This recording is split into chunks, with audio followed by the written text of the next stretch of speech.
জাপানে একটি বিখ্যাত প্রবাদ আছে, পৃথিবীর প্রতিটি মানুষ তিনটি আইডেন্টিটি বয়ে বেড়ায়। একটি পরিচয় সামাজিক মিডিয়ার প্রোফাইলের জন্য, অপর পরিচয়টি ডেটাবেস সার্ভারের জন্য, আর সবচেয়ে গোপন পরিচয়টি থাকে আমাদের নিজের জন্য, যেখানে আমরা ভুলে যাই আমরা আসলে কে। এই পরিচয়ের আড়ালে যা লুকিয়ে আছে তার মুখোমুখি হতে ভয় পাই আমরা সবাই। 1973 আর্টিস্ট রিচার্ড শেরার আর কালোটফে স্কুলম্যান টেলিভিশন ডেলিভার্স পিপল শোতে প্রথমবারের মতো একটি কালো অধ্যায় উন্মোচন করে বলেন, you are not just a spectator, you are the product of TV. সে সময় কথাটা শুনে কেউ কেউ হয়তো কপাল চিন্তায় কুঁচকেছিলেন, কিন্তু সেটা ছিল টেলিভিশন পর্দার প্রথম ইঙ্গিত।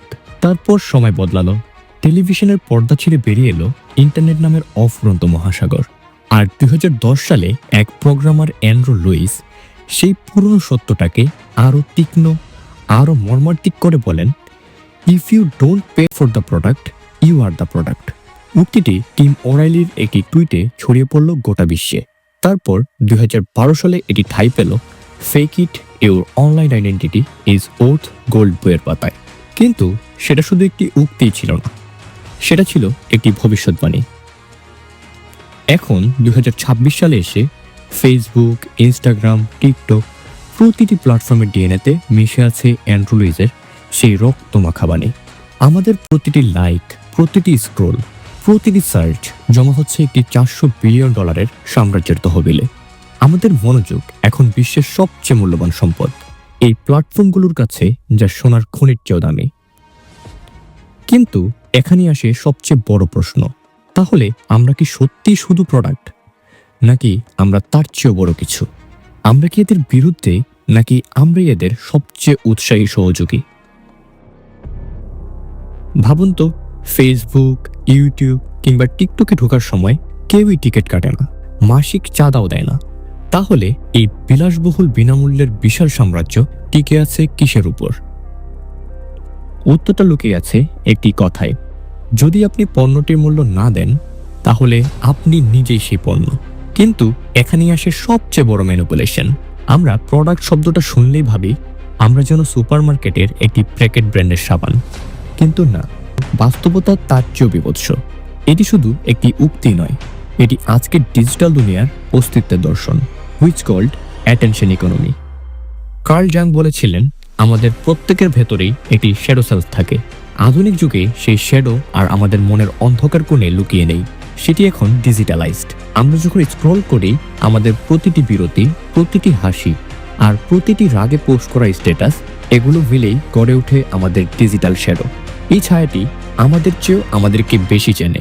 এটি জানে আমরা ভোরে ঘুম থেকে উঠে প্রথমে কি চেক করি, রাতে ঘুমানোর আগে শেষবার কোন জিনিস আটকে থাকি, এবং তারপরে শুরু হয় দ্য গ্রেট অকশন। এই ডিজিটাল শ্যাডো এবং আমাদের স্ক্রিনের সেই ফাঁকা জায়গাগুলো, যাকে আমরা ফিড বলি, সবকিছুই নিলামে তোলা হয় বিজ্ঞাপনদাতাদের সামনে। যে সর্বোচ্চ দাম দেয় তার বার্তাই ভেসে আসে আমাদের চোখের সামনে। আমাদের লক্ষ্য হয় বিনোদন নেয়া, হাসি পাওয়া, কানেক্ট হওয়া। অপরদিকে তাদের একমাত্র লক্ষ্য আমাদের দীর্ঘ সময় আটকে রাখা, কারণ মনোযোগের এই স্রোতই তাদের একমাত্র আয়ের উৎস। এখন একটু গভীরে যাওয়া যাক। গবেষণা বলে শুধু গুগল আর মেটা বছরে কয়েকশো বিলিয়ন ডলার আয় করে শুধুমাত্রই আমাদের এই মনোযোগ নিলাম করেই। এই লাভের নেশাতেই তারা প্রতিদিন নতুন কৌশল বানায়। কিন্তু কেন আমরা এতে সহযোগিতা করি? কারণ এটি একটি ডিজিটাল হানি ট্র্যাপ, যেখানে টোপ হলো ডোপামিনের অফুরন্ত dose, like, notification, viral reels. আর ফাঁদে পড়ার পর আমরা তাদের কি দেই? আমাদের সময়, আমাদের ডেটা, আমাদের মনোজগতের নকশা। ফ্রয়েড যদি আজ বেঁচে থাকতেন, তিনি হয়তো বলতেন, সোশ্যাল মিডিয়া হলো বিশ্বের সবচেয়ে বড় ডোপামিন ক্যাসিনো, যেখানে বাজি ধরানো হয় তোমার সময় আর গোপনীয়তার উপর। তাহলে কি দাঁড়ালো? আমরা কি অসহায় শিকার, নাকি আমরাই সেই উৎসাহী সহযোগী যে নিজের শৃঙ্খল নিজেই তৈরি করতে আনন্দ পায়? উত্তরটা ধূসর। আমরা একই সাথে ফ্যাক্টরির মালিক, শ্রমিক ও পণ্য। আমাদের স্বাধীন ইচ্ছার এই আত্মসমর্পণই হচ্ছে ডিজিটাল যুগের সবচেয়ে বড় প্যারাডক্স। আমরা মুক্তি চাই, তাই সেই মুক্তির নামেই আমরা নিজেদের এমন এক কারাগারে বন্দী করি, যার চাবি আমরা নিজেরাই প্রতিদিনের ক্লিকে, স্ক্রলে পুনরুৎপাদন করে যাই। ভাবুন তো, এই অ্যাপগুলো তৈরি হয় আমাদের মস্তিষ্কের রসায়ন আর সাইকোলজির গভীর জ্ঞান দিয়ে। এগুলো কোনো সাধারণ টুল নয়, এগুলো সাইকোলজিক্যাল অস্ত্র। আর এর প্রথম ও প্রধান হাতিয়ার ইনফাইনাইট স্ক্রোল। প্রকৃতির প্রতিটি গল্পেরই একটা শেষ আছে, বইয়ের শেষ পাতা, সিনেমার ক্লাইম্যাক্স, গানের সমাপ্তি নোট, কিন্তু এখানে শেষ নেই। এটি আমাদের মস্তিষ্কের স্বাভাবিক সমাপ্তিবোধকেই বিকল করে দেয়। এটি কাজ করে ঠিক জুয়ার স্লট মেশিনের মতো। পরের বার স্ক্রল করলে কি পাবো সেই অনিশ্চিত উত্তেজনাই আমাদের থামতে দেয় না। আমরা হয়ে যাই এক ধরনের ডিজিটাল জম্বি।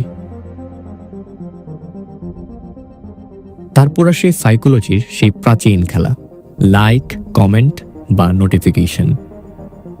এগুলো পেলে আমাদের মস্তিষ্ক ডোপামিন নামক এক ধরনের রাসায়নিক ছড়ায়, যা দেয় তৃপ্তির ঝলকানি। কিন্তু এখানে খেলাটা হলো আপনি কখন এই পুরস্কার পাবেন তা কেউই জানে না। এই অনিশ্চয়তাই আসক্তি তৈরি করে। জুয়ারি যেমন জানে না পরের স্পিনে জিতবে কিনা, তবুও খেলে চলে। আমরাও বারবার ফোন চেক করি শুধু এই আশায় যে হয়তো পরের মুহূর্তে একটি লাইক অপেক্ষা করছে।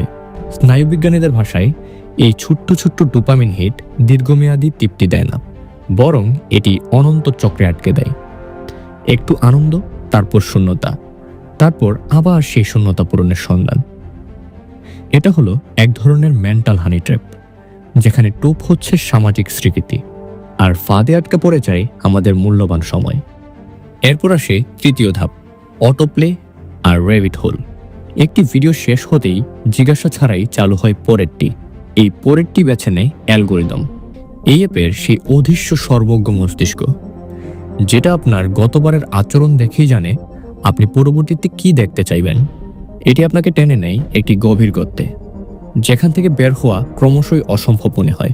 প্রতিটি ভিডিও হচ্ছে একটি নতুন দরজা, যেটা খুলে যায় আরেকটি দরজার মুখে।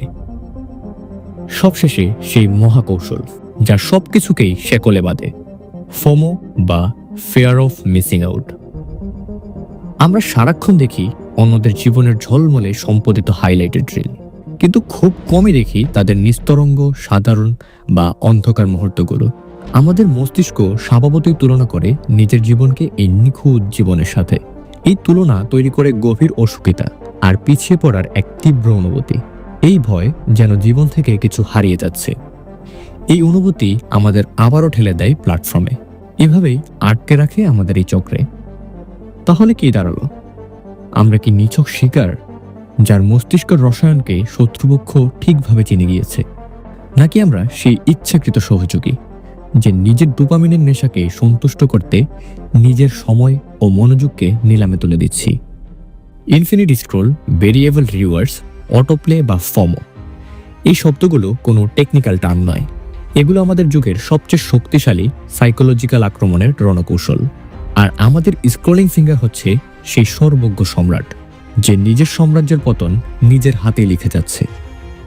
সোশ্যাল মিডিয়া অ্যাপের প্রতিটি বাটন, প্রতিটি সুইপ এর পেছনেই থাকে গভীর সাইকোলজিক্যাল বিশ্লেষণ। একজন ডিজাইনার বলেছিলেন, আমরা অ্যালগোরিদমকে শিখিয়েছিলাম কিভাবে অডিয়েন্সের মস্তিষ্ককে কন্ট্রোল করতে হয়। কিন্তু প্রশ্ন হলো, এই প্রশিক্ষণ কি আসলে এক ধরনের কন্ডিশনিং নয়? আমরা কি পাল্লবের কুকুর হয়ে গেলাম, যেখানে একটি নোটিফিকেশনের ঘন্টা বাজলেই আমাদের ডোপামিনের লালা ঝরে? এই ডিজাইনের কৌশলগুলো কোনো সহজ বিষয় নয়। এগুলো হলো মানবিক দুর্বলতা বুঝে সেগুলোকে শোষণ করার পরিকল্পিত সিস্টেম। গবেষণা বলছে অ্যালগোরিদম সমাজে বিভাজন বাড়াচ্ছে। অ্যালগোরিদম জানে রাগ, ভয় বা উত্তেজনাপূর্ণ কন্টেন্ট মানুষকে বেশি সময় আটকে রাখে, তাই এটি সেই ধরনের কন্টেন্টকেই বেশি প্রাধান্য দেয়। এভাবে তৈরি হয় আবেগের ইকো চেম্বার।